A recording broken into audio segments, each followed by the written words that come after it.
Hi, my name's Hayden T and I'm here on behalf of INGLOT Cosmetics. Today we'll be doing a demonstration in our beautiful Chelsea Market studios in the middle of the fashion capital, New York. We're here to launch our new 40 shades of our body pigment powders. It comes in 20 matte shades and 20 beautiful pearl shades, but today I'm going to be concentrating on the matte and do a little bit of an exotic orchid flower.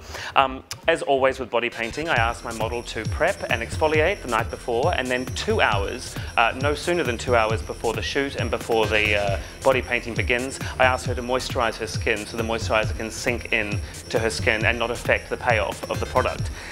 Further on, once she arrived, I just prepped the skin with our milk and tonic wipes and then rubbed on some under makeup base. It's really important, I find, to use the under makeup base when using these body powder pigments because they're very strong, highly pigmented, as with all of INGLOT products being at least 75% pigment.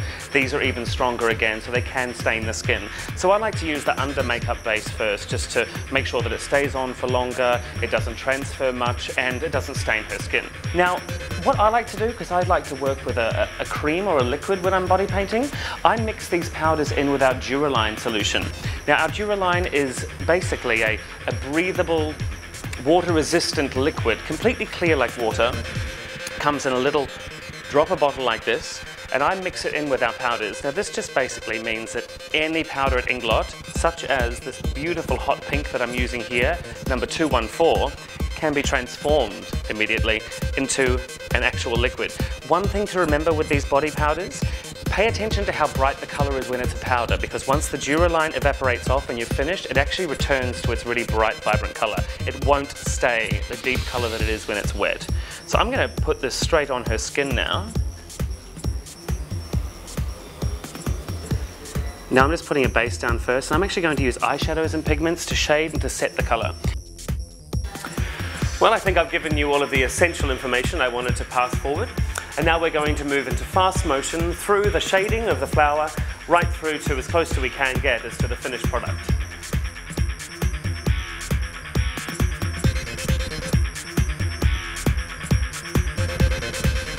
The reason they're called body pigments, a little secret, is largely because not all of them can be used on every part of the face.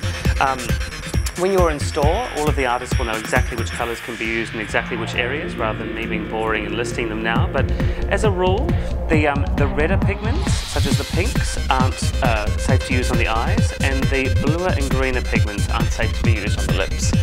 Also, remembering when using any of these body pigments on the eyes, it's very important to put an under eye makeup base down first, just to prevent any staining, because the pigment is so strong. I mean, that's the great thing about them.